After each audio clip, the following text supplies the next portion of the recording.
So we're going to talk a little bit, get back just for fun. We're going to look at angles. Like you can see with Chris self-pitching, you've got to adjust to what his angles are. And if we watch the swing and the attempt to make contact. This one. Where was that swing going? Watch the swing and the angle of the pitch. Okay, so we look at plane of attack is that ball's coming here and his swing is going there. How much chance does he have for effective contact?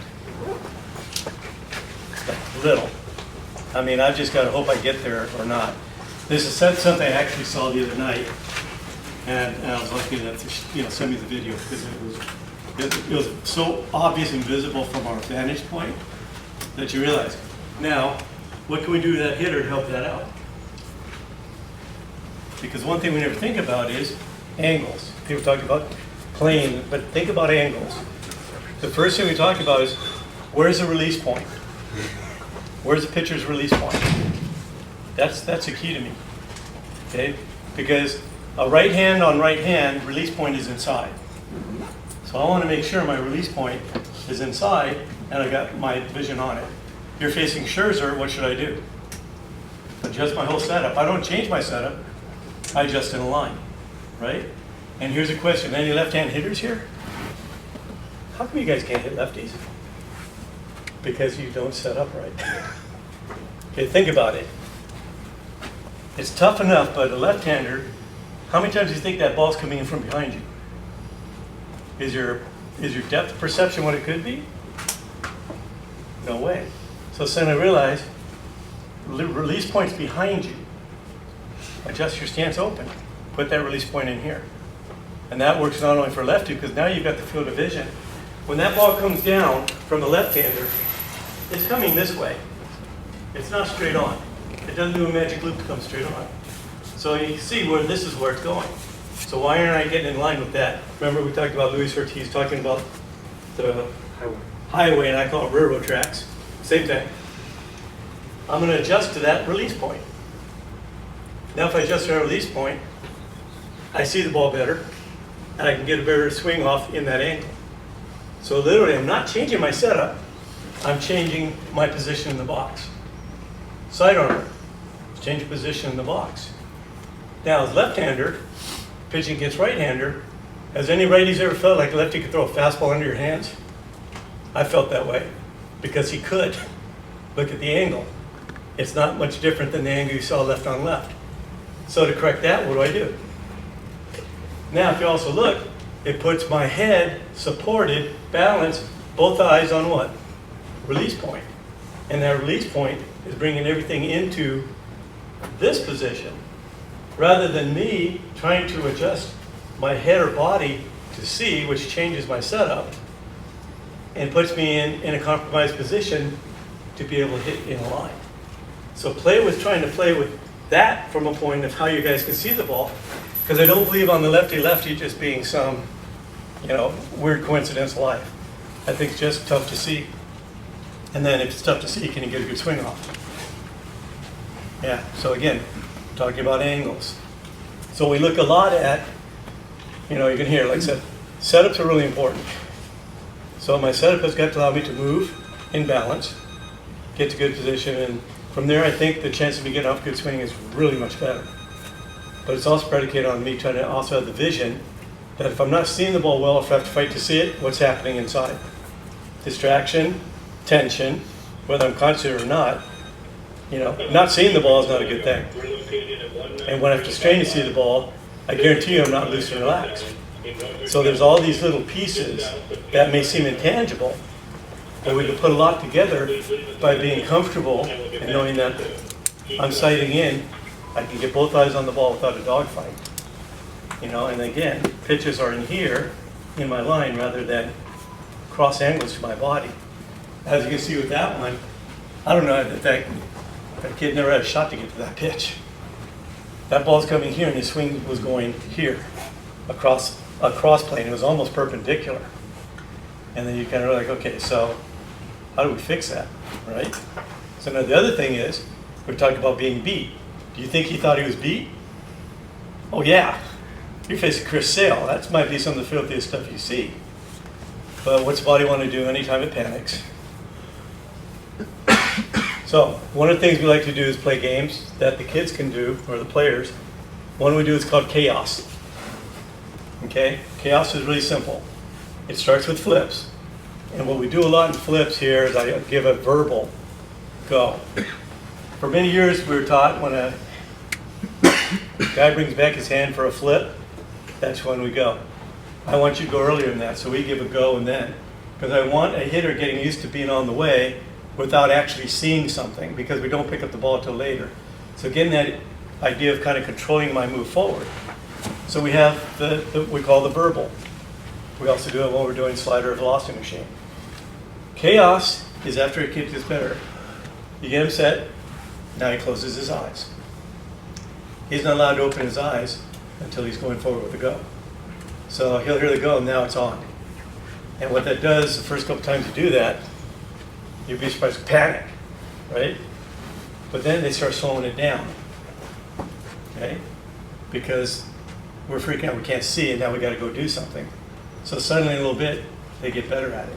So the minute they get better at doing it in flips or front toss, guess what you do? Slider machine, right? And once again, you realize everything the mind does, everything the body does from like panic, is matter just like, hey, we're okay. But understanding that we got all the time in the world to be where we need to be, but it plays it's a mind game, and they get used to it, and so it's like, okay, I'm all right. Then once they start hitting, then they go back to hitting regular, and like, oh my God, what a difference! It's a very small thing, but man, it makes a big difference. You want to do it? Yeah. Who wants to be the chaos guy? Go. Go. Your left arm's clipping. Feel it? Go. What was the first move? Huh? What was your first move? Front side move. Yeah. Relax. Backside. Go. No better. Go.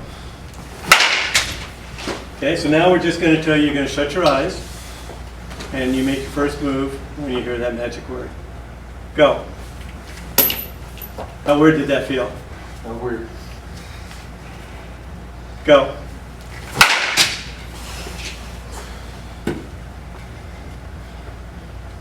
Go.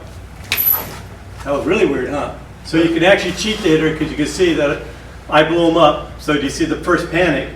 What we have to learn to do in this drill is we can do dirty things like that, but it's a matter of like trying to reduce that panic moment. Ready? Here we go again. Go. 90% of it is just going to be regular timing. Go.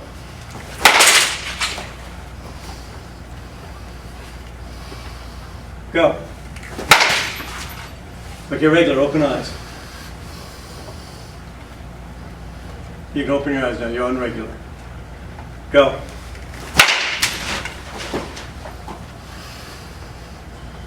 Go. Okay, what was the difference once you opened your eyes on those last two? Slower. Yeah.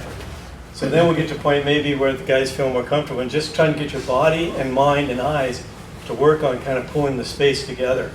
I'm not a fan of short velocity where a guy will set up at 35 feet and try to throw 80 miles an hour at you. We need that 60 feet. We need that distance to try and pull it together. So the next round, depending on where the hitter's at, well, miss a few more, and then we'll call contact.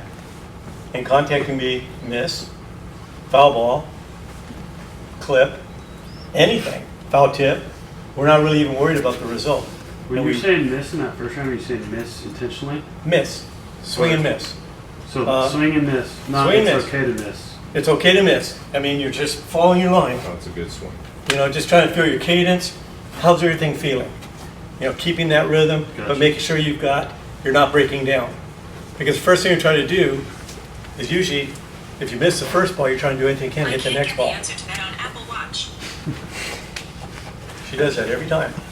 Now, yeah, it's miss. Get comfortable missing. you know, and then we call it the eyewash miss too. And you'll understand, like I said, if I'm in a game and you throw me a filthy pitch and I take a good swing and I'm all over it but I miss, we've talked about that, you're not going to throw me that pitch again. High level game, you're not throwing me that pitch again. Because the catcher said, whew, he was all over that. Catchers have a great perception and view of this game. And Toby, guy just misses a good slider. You going to throw it to him again? No, we're going. Yeah, you're not going to throw it for a strike, that's for sure. Higher level of game, I'm eliminating that pitch. Okay? It's not going to get thrown for a strike. And you know what I'm saying? But the same thing, I've still got to get a good swing at it. And then, like I said, before long, after foul tips, clips, the guys will start actually making pretty decent contact. Okay? That might be it for that day.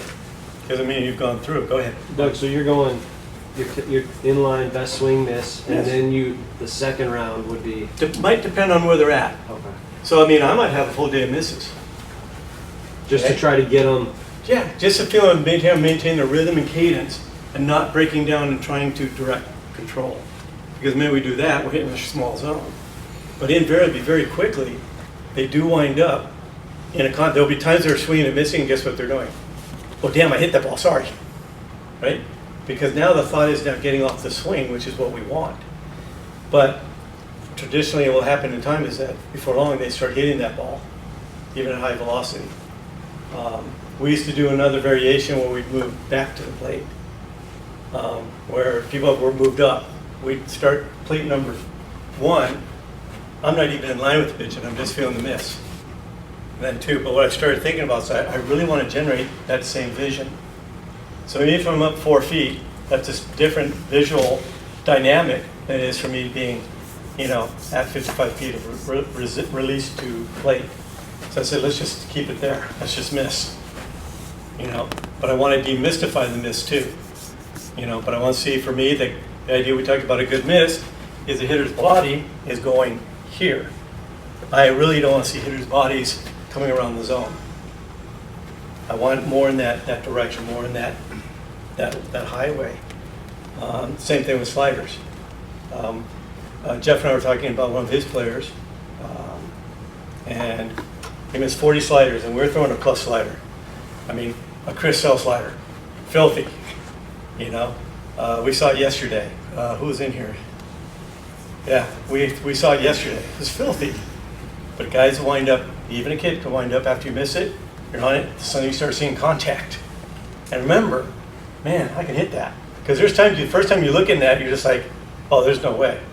You get that thing humming at 100 miles an hour, you're just like, no way, no how. It's like, whew. But then you realize suddenly that slows the game down because now you get in rhythm with that. So the thing it doesn't work is because practice, you guys don't have the time. But that's something you can set up with these guys to be able to do on a pretty routine basis. And I asked through it under Matt. So you guys come in September, October, and they're going out a couple of nights a week, hitting, and they're doing, velocity training like that. Is that going to be a bad thing? Because the other thing is, they've got the confidence later on. It's like, oh, I can do this. Yes, sir. Matt and I were talking earlier, and this was a question that we have with our limited time in the fall, and most of us have that problem of when we're trying to change different motor patterns, when do we start to stress them with velocity or Late. the slider? Late. The slide most stuff? important thing with the movement pattern is the movement pattern. And I'm looking at, like I said, higher level hitters are going to have to be competing. And the tough thing is, the DNA of every hitter is different.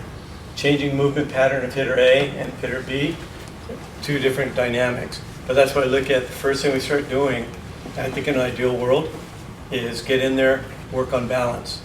We've talked about the ability, we talked a lot about how the back leg controls the move forward. And the funny thing is, every one of us that's ever played baseball inherently knows how to control that. Because if I put a ball in my hand and I'm going to throw in slow motion, I control that with my back leg, because that's what we've always done. Now put a bat in my hands and it's completely different. Don't ask me why. There might be other factors, but we know how to control that move. So the thing we have to do is be able to use the back leg to control our move and maintain it. Because the key is I want to get here and now have it to deliver. And that, I think, is the biggest thing we have to face, because I was telling Coach Milkovich, based on what I've seen over these years, balance is not normal to hitters anymore. We've talked about, hip angles and the pelvis being, ready to pedestal and being in a bad position, because it gets to be normal for them. And based on the swings that they've tried to ingrain or copy or whatever the case may be, they don't have a good feeling for the idea of balance. And that's the idea when I tell somebody, as wide as I want to get, I can move without back shifting. But the wider you get for most hitters, they're going to back shift, because this is an easy move. So guys that widen up hitters, I start throwing things at. And I've heard guys say, widen up with 2 strikes. Oh great, it's bad enough I got 2 strikes, now you're making me less athletic and slow. That makes no sense. I'm here to do damage every time I swing it back. I'm not saying do damage from the standpoint of hit a run, but get good contact at the ball. So again, for the most part, if you know how to use your body, you can be wide and move. There's a drawback there, but I still can get to a good position. But you'll find most people, when you tell them how to move, they're going to be a little bit of a back shift. It was told to me that it's almost impossible for people not to back shift. I disagree. We've done our whole lives throwing. None of us back shifts to throw. But again, the key is everything we can do to create a position where I can just move forward under control. Now, the one thing you can say, you can't hear my front foot coming down very loud because it's coming down here. But hear the difference? Harder move, front side move. So the first thing we have to do is try to kind of work elements of balance. Is it going to be perfect day one? No. Some guys will get it fast, most won't. So in order to start making better hitters, we've got to rethink how we're going to train balance. That's what we talk about carrying the weight. There's lots of other little things we do trying to excite the back leg into control. Challenges for hitting coaches. How many have righty-lefty hitters? Righty throw, lefty. We call them righty-lefties, right? And then on the odd case, sometimes you wind up with a lefty-righty. But that puts their dominant side in the front, their weak side where? On the back. So already we're working at a disadvantage because that back side that's weaker doesn't want to work the same way that the front side will work. So right away they have more work to do in just trying to create the right backside move because it's not normal to them to have that leg in control. And further, we talked about the front side move being bad. The righty-lefty or the lefty-righty, their front side wants to control everything. And that's where you see the dead arm a lot. And a dead arm is when you see a swing and the back arm is just kind of not doing anything. It's kind of following because it's following the move of that front side. But once again, they get to do extra work. They chose hit righty-lefty, okay, do the extra work. And that means gym work, one-legged work. We have all sorts of torturous drills we put these guys through. But I'm saying 90% of what we do to be a good hitter is not swinging a bat. Because there's a lot of time we can spend finding how we need to move. However it is. However it is I want to move, I got to find that. Some of the things we talked about in moves of balance, because I've always, remember, I got a bias. What is it? Balance. Okay? What should your front foot do when you make a move? Your front foot should actually think it's coming up underneath your front hip. Everybody stand up a second. You'll feel this. Okay? So, as we're in a position of balance, what we're going to do is we're just going to use our, if you're lefty, righty, whatever, we're just going to step forward to balance. Ready? Step forward to balance. Okay? Now, what did most people do? Watch my front foot. They step forward, right? Okay, so here's what I'm saying the little trick is. I want you to pick your foot up underneath your hip first, and then step. So pick your foot right up underneath, and then step. You see how your whole body just moved better? Okay, so we're talking about coming up underneath to then make my move. A lot simpler, because it picks up the body rather than creates basically what we call modified reach. Okay? So now you can see where guys that, there's a lot of people like to kick now, right? Now you're going to find this stuff to believe. I do not teach people to kick. But I will tell you, I think the kick is the most natural athletic move we make as a hitter. Ask me why I believe that. Why do you believe that? because I watch hitters get to a position and they start feeling real comfortable with balance, suddenly you start seeing this. It just comes out of nowhere. Because I think when you think about what we're trying to do in a move, I think that's how the body actually self-organizes to that. But there's a lot of people then try to create a kick, but they do it wrong. They get back shifts or anything else.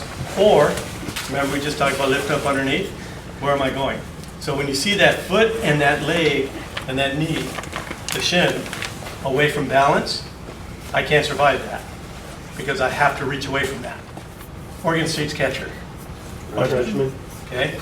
He comes under, but he's got an under move first. So it's like what we call the diagonal kick, but he's under and he comes to balance. But if I'm in the wrong position, see if that's a pedestal, see the difference in my body? So his shift here allows him to work better. And it impressed me because I read where he talked about changing his own swing. And he talked about the one thing he saw about good hitters was being on time in a good position. That's what it said, being on time in a good position. You talked too about the body works in X's.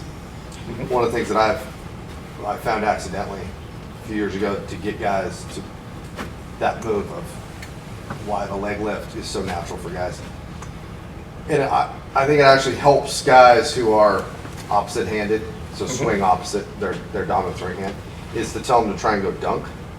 And you watch guys who just say, hey, just go try and touch the ram or grab it or dunk or whatever, is they do that move, they compress together, right, and they get to balance point. Nobody pedestals when you're trying to dunk 2 feet, right? Everybody gets up and you compress together and explode out. And we started to just do that as a warm-up thing, and it really helped guys find their center of gravity and their explosive core there. And it's funny because we talk about, think about it, balance seems like a really relatively simple idea. But a lot of guys don't know where the balance is. And balance can be trained.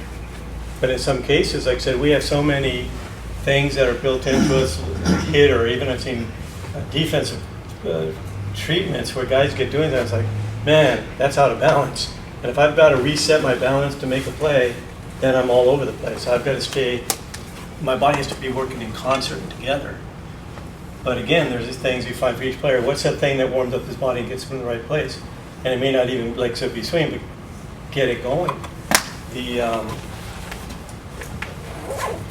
triggers, mirrors, huge, because a lot of people can't tell when they stand up. They'll sit down and say your left shoulder or your shoulder's downhill. I'm like, really? And I go, man, I feel like I'm uphill. Well, of course you feel like you're uphill because your body wants to be here. So if we see this, where's the culprit? Watch this. Well, what does everybody do when they're here? They try to lift the shoulder up, which actually counterloads the side. The actual culprit is where? The little side of the X. So a lot of times it's just finding how to find balance. That's what I said. So a lot of the gym training, not just get strong, get balanced. Anything they can do in balance, and learn. Like a lot of times I'll take a hitter and squat. Doug, come on up.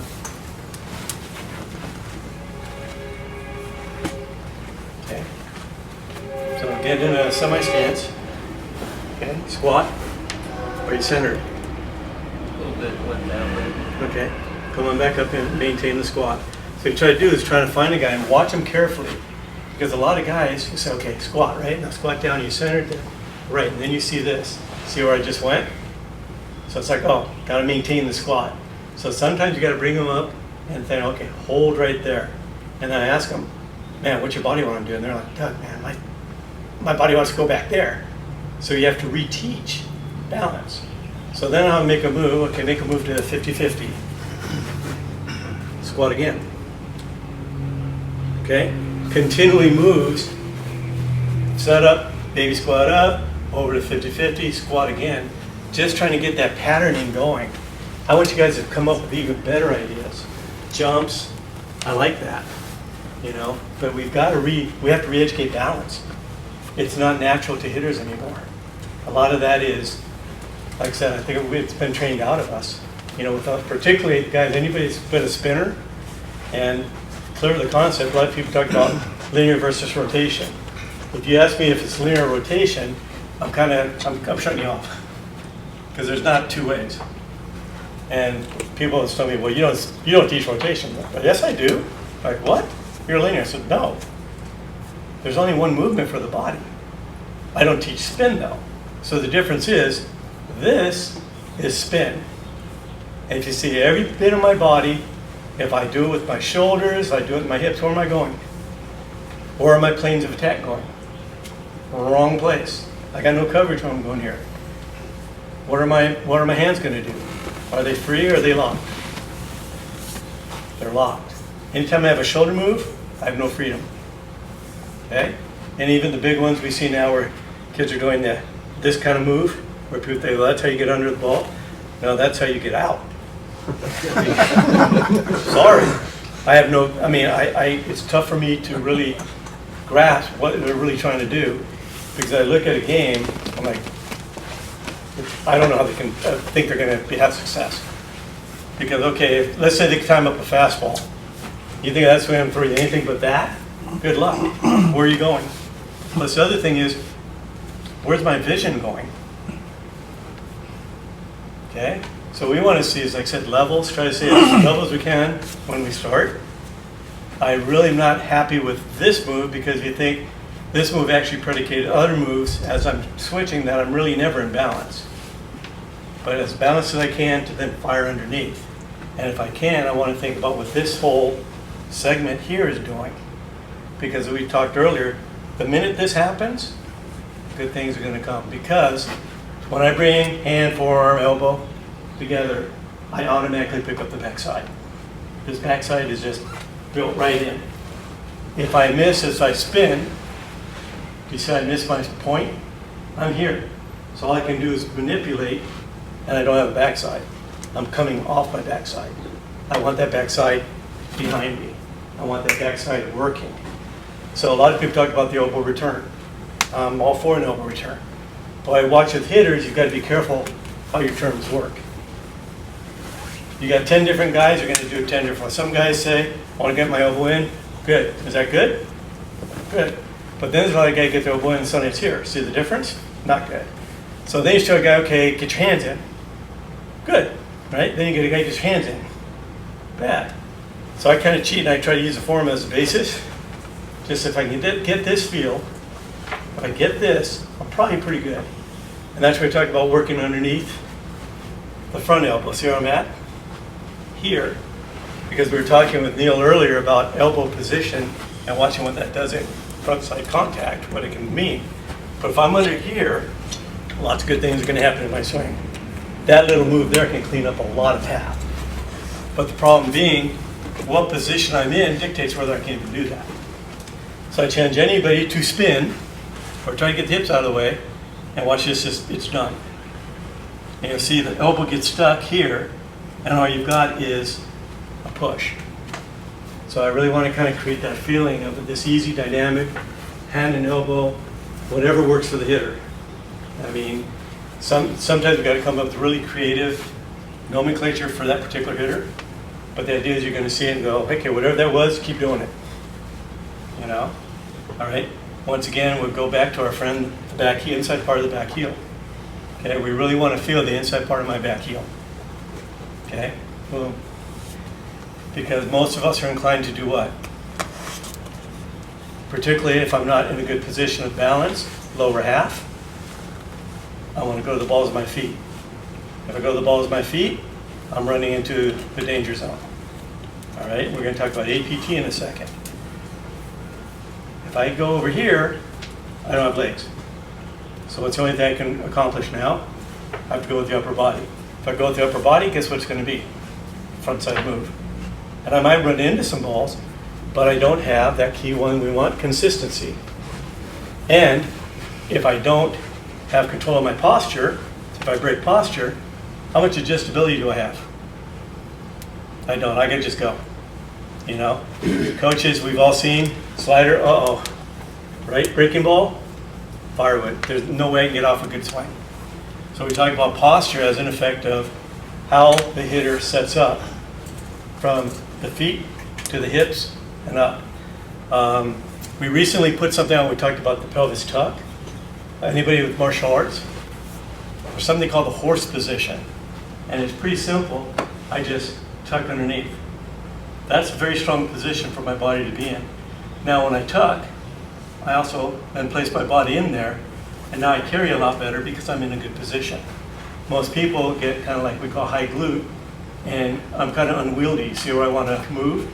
But if I go here, I settle in better. The biggest plus is APT is something called anterior pelvic tilt. And it's essentially, when we get to the wrong position, our legs are gone. We don't have legs. And I'm glad there's a technical term for it, because I've been saying for years, you do that, no legs. You're off, you're just spinning. It's really an inefficient move. And you're going to see a lot of hitters going into that. The best thing you got for that is make sure your pitcher coach knows. All right? Because that guy's going to hit in a zone about that big. The only thing he's going to hit is an accident. But again, to be able to stay in my base, to stay in my base, I got to stay in my hips, move in posture, and then work. Some conventional people think that, and we've all seen it, what we call the S, where the hips seem farther ahead than the shoulders. And some people like that. I do not. Because am I balanced? Where does my body want to go? Okay? So I challenge you, feel these different positions yourself. Feel what muscles are firing. Feel which muscles are arguing. Can I be clean from here? Can I work under really well? No. Because and people talk about, what's that term, disassociation or something like that. I don't get it. I want to be complete. I want to fire all of this there. I want all of this working for me as many times as I swing a bat. But if I get in here and I twist, I'm not going to be supported. And I'm going to be coming around balls rather than through them. You're going to just, pick up. Ready? Just pick up with your knee. All right? Now what I want you to do is pick up at the very bottom of your foot. Which one is easier? Pick the bottom of your foot up. See the knee? I lose the foot. So it becomes a really hard move. But if I just pick up the bottom of my foot, it keeps me all together.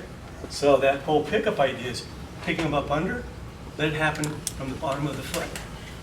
Like when people try to learn a kick, what do they try to kick with? The knee, rather than the foot. So again, work from the bottom up. So I want to bring that foot up, and whatever it wants to do, but fine, if I get here, then I can move forward and I can pretty much maintain my posture. Is my posture going to change a little bit? Yeah. I've got a good safety margin. Okay? Now, one of the other elements of balance is every hitter is different. There are hitters that are tall, and then there's hitters that are bent over, or hitters are like this, whatever the case may be. Here's a rule, or a very strong idea.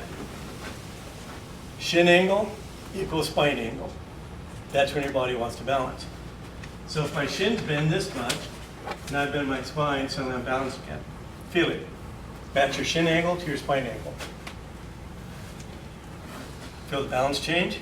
Okay, now go to a shin angle without a spine angle. Feel the fight? Okay? So you'll see hitters sometimes will do little things but come into their movement. But at a certain point, I've got to get to my best possible position to move in balance. We also have, there's a term that you call hinging.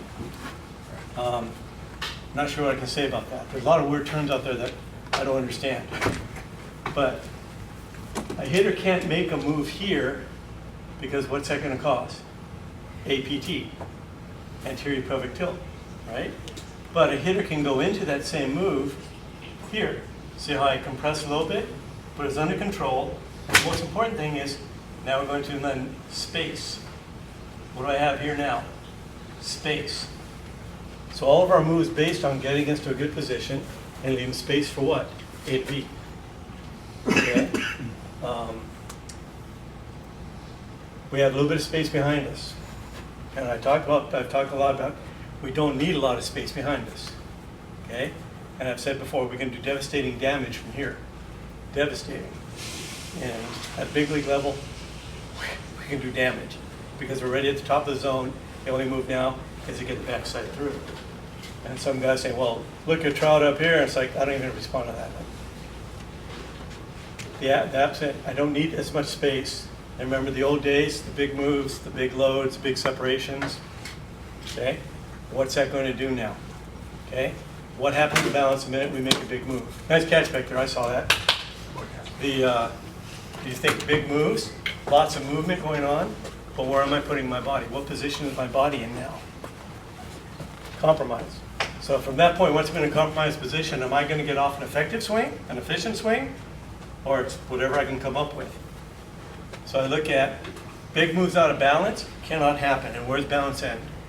So if you watch good hitters that look like they have big moves, their moves happen as they go forward, so it's within balance. They don't load back and then try to carry.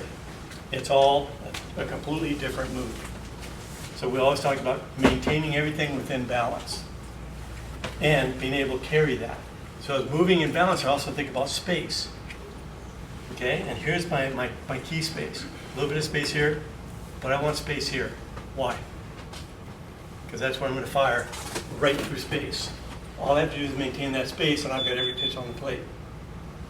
And that's a tough one for kids to conceptualize, that I can hit that ball from here. And invariably, though early on they'll start really hitting the inside middle pitch good, but the minute you go away at the ball, what do they want to do? They want to articulate the barrel and try to get the barrel. They'd rather not, no, you can stay right there and get that. Because suddenly their minds go, I can't do that. I've got to go around and get the ball because they're all used to articulating the barrel. But if I can get in here, I can drive through that ball with the same move, with very little change in hand position. Is it going to happen? Yeah, but it's not going to be casting out or coming around the ball. So a lot of the work you're going to do is working under space. Just being able to feel the idea of just working under space. So far, so good? Where are the hands? Here's the thing. Usually when you get hitters, you're like, where are my hands supposed to be? Sometimes I have to let them find them. Now, that's one thing I do cheat a lot, is I do drop hands. But there's one good reason I drop hands. What about this? Space. Depends on how you fire. But we're not going to be up because I'm in my shoulders. So I want to drop you out of your shoulders. And yes, there are hitters that are up and drop. And that's fine. But there's a complicated move too. There are complicated moves in there that, as long as you get them right, and there's guys who can make these moves, but they may not be as natural to you. And that's why hitters are such copycats, right? They're going to copy what's hot, but the key is what works best within your framework, you know? And the thing about where the hand position is going to be is where are they easiest to fire. Some guys, there's going to be a tight zone, but a hitter kind of has to find that. But more importantly, how are the hands holding the bat and where are we at? So we've talked a little bit about just even little positions, but if my hand's here, I have to come off the ball. If I see hitter's hands here, he's going to come off the ball. He cannot maintain a line. Because when my body's like this is a grind, it wants to go this way, that's where it's going to go. So what I have to do is have my variant where I can just go here. Okay? So if I'm in here, I'm good. Every hitter's a little bit different. Here might be good, but here might be the death knell. But again, just the bottom hand position can take me off the ball because that's the way the body works. And the top hand, eventually when we get to our position where we're going to launch the ball, we should be in a position where we can just bring it right in. There should be no fight. But if my hand's in the wrong position, where am I going to go? You know, and again, people look at starting points. There are certain people that kind of starting point looks like this. But if you watch when they get to the launch position, here they are to be able to work under. We have to be able to get here. If I make any move from start that's not here, I'm going to be compensating. So it's find each point where each hitter is loose and easy. I use a lot of finger pointing because generally if my fingers are pointing this way, they're probably in a good position to work under and just make that move. And you see when I go under, I'm not even worried about what that barrel is doing. Because if I become aware, if I lose the barrel because I can feel it early, I'm in trouble. Now we know the concept of dumping the barrel. And for the record, I don't want a barrel, I don't know what to do with that. Have you guys seen that? I've seen that, we've shown that. I don't know how you expect to hit a ball. I don't understand. It's beyond me. My body says, no, please don't do that. So I'll pay attention to my body. But if I can get in here, and I get in here, pick up my backside, now from this point forward I have nothing but adjustability. And if I've got that adjustability in this line, I'm going to handle just about anything you can throw at me based on timing. But here's the good thing on it. My timing doesn't have to be critical mass because I've got that line. So even if I think I'm a little late, if I'm here, I can still have a great outcome. But if I go to that front side, then I start grinding. And the minute I grind slope, and the only thing I possibly do is try to articulate the barrel because it's basically self-defense. That's all I've got. And God forbid I can't hold up. Can you clarify, articulate the barrel? I think I know context, but I just want to hear it in case I missed it. Articulate the barrel was when people are trying to control the barrel from word go. And I'm going to get the barrel there, you know, whether it be inside or outside, trying to make sure. And you'll see them shorten up, and I call alligator arm. I'm trying to control the barrel because they're trying to get from point. They're trying to do something here. The worst I see is anytime I see this happen in a swing, there's no bat speed going to be involved, and there's no adjustability. Once we're here, got to come around. And that's probably a high percentage of young hitters. High percentage. You know, and that could be just from two things. Bad mechanics and movements correlated with bad thought. I got to get the barrel to the ball. If you looked at these, you know, you'll see these little kids in a second doing the exact same thing. That's where bad things begin, this big. You know, so they're already starting graining bad movements. And it's not bad movements because Doug Latta says so it's bad movements because that's not how our body is efficient. So that's why I said it's about efficient and strong body moves. And the other thing I say with younger hitters, or even older hitters, the minute I lose this back here, I'm dealing with the weight of this barrel. I don't care if I weigh 240 pounds or I weigh 80 pounds. Now I'm in trouble because all I can do is find a way to get that barrel under control. And the only way I can do that is right here. I got to pull it around. We've all seen that. So I'd call that more of what we call the idea of a negative uppercut or losing it. But it all has to do with what we're trying to do. Younger hitters, I'll keep them right here. Go ahead. Because a lot of younger hitters, what happens? Wait. Okay. Digress. Weighted bats. Coaches, you guys using any? Why?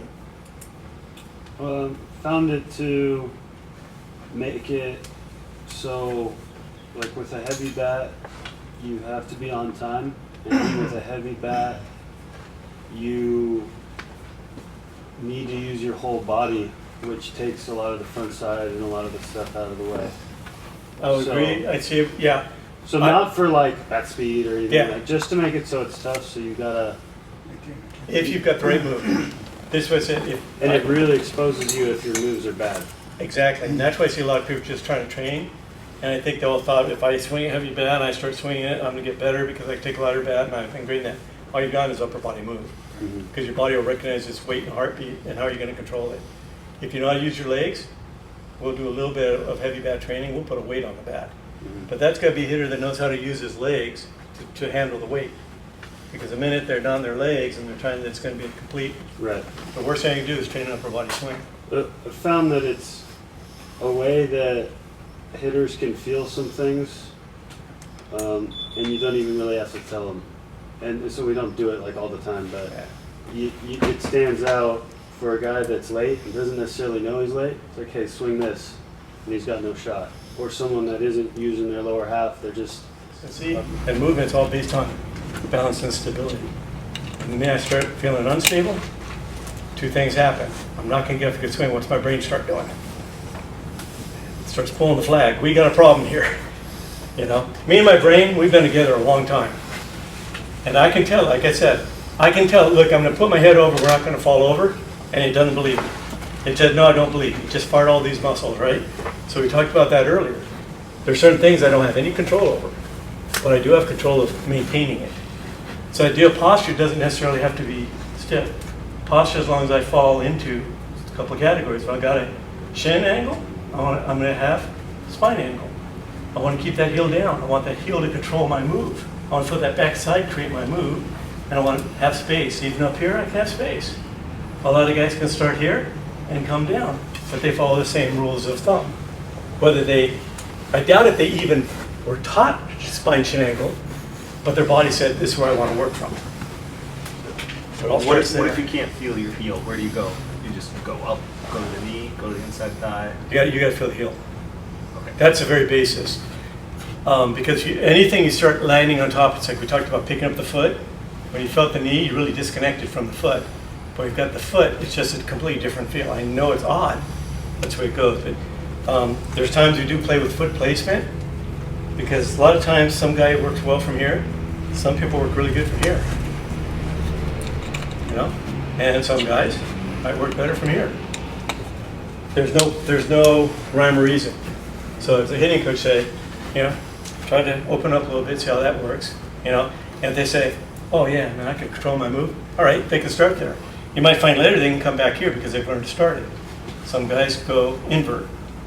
It's whatever works for them, but they kind of have to feel that. Little things, yeah, what a difference.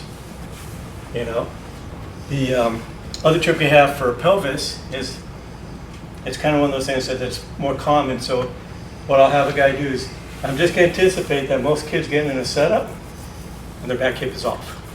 So I tell them is, just shift it that much. That much. It's not a big move. It's just shift a little bit, find the glute. And that puts you where you're supposed to be. Try to succeed with this kind of outrageously heavy bat. Well, you can't. You try to hit some balls try to drive some balls and they're like hitting it to the L screen. Right. Look, you're not maximizing what you have. Okay, like I said, as long as it's done long term, but like I said, I see a lot of these people that are just, you know, okay, you know, 80 reps with a heavy bat or different weights of bats. That doesn't create bat speed, by the way. Yeah, not for that. You know, and I hear all these things like, you know, I'm not trying to be like that guy, but it's like, that's not going to create bat speed. And what I want to do is anything I work on, whether it be in a drill, whether it be in the gym, whether it be in front toss, flips, DP, anything, I want everything to translate and kind of build that machine that we're going to use, but with all similarity. But like I said, there's too many hitters already upper body. You know, in fact, I'd say once again, look at all the things that they do, they become that the only thing they have is their body because their bottom halves don't work right. They, you know, it's like a lot of some guy did a study on the Dominican kids versus some American kids, and he found that the Dominican kids didn't have big APT issues because they don't have video games. So I'm not bagging on video games, but how do you play a video game? You're kind of slouched in your seat, right? Well, the other thing is, the seats, like in Dominican, the kids are on really low seats. So they don't get an opportunity to sit in a chair in class like this. And you see that bend? Anterior pelvic tilt. So what happens is it affects movements, it affects nerves, and all that stuff's legit. It sounds funny. Craig Hyatt, you know, one of those, a guy that just does so much by putting all that stuff out, is working with his son, and he found that his son couldn't make his move. He just could not control his move.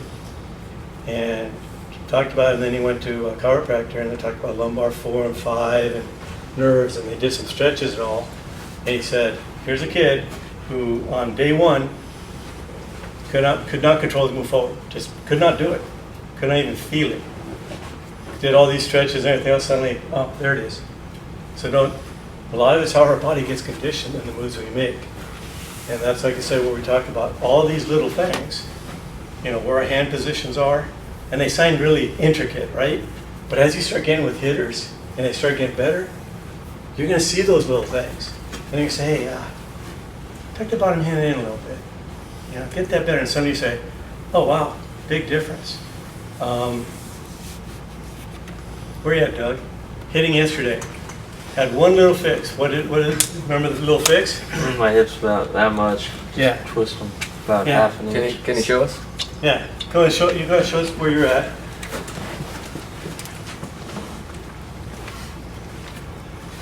Try to go the bad way first. So it's right here. The fix was literally this. Okay. Because see how he aligned everything? Where he was before going back to back way. See what was happening? And the minute he did it, what was the difference? Oh, easier to get space and shoot under. Yeah. Boom. So we look at all these little things and realize we can put our body in any contorted position we want. And we're going to try and figure a way to get the result. But when we're looking at taking hitters and making them better and, you know, preparing them to be high-level hitters, because that should be our goal. You know, we're talking at lunch where not everybody's going to be a big league hitter, but why would I teach them anything but what I would expect from a big league hitter? And what I really hate, I cannot stand coaches go, oh yeah, that stuff you teach, that's good for the big leaguers, right? You know, they're big and strong, they can get away with that stuff. I'm like, are you serious? They face the best pitching in the world, night in, day out, and you tell me they're going to be able to do something that's wrong? No. The same aspects work for all of us. You know, bat position can change for hitters anywhere because some hitters can carry this fine, some hitters that might be too far down the line. But I know what's not going to work is here. Now, one of the things you look at, the other thing happens when my back goes down, what's my front elbow doing? Up. Where's it going to go? Out. It went up. Guess who got engaged? Front shoulder. What's it going to do? Take over. That front shoulder has probably 12% of the strength that I have in the rest of my posterior chain. But the minute this happens, the other 88% is just dust in the wind. Because this is going to make a move that this no longer exists. It's just not there. So we look at just trying to get hitters even 50, 60, 70% more efficient, and they're going to see things happen. And then they can start building into more and more strength. Like we talked about, hitters always get told, get in your legs. Okay, you need more legs. And the simplest thing is, okay, then get out of your shoulders. Because a hitter cannot be in his shoulders and be in his legs. One part of our body is up, the other is down. All right? And the other thing we've learned is that the core is not meant to be rigid. The core is meant to be flexible and loose. Right? So when we get real tense and try to tighten up the core, we just need to be soft, not what I'm saying, soft, relaxed, so it can work. Because what's the core supposed to do? Connect the two pieces. And remember, some of our big muscles here are part of the core as well. We want all of that working for us. And in too many cases, we're working all ends into our body to do what we want to do. So far, so good? Any questions? Far out, far away, fall back.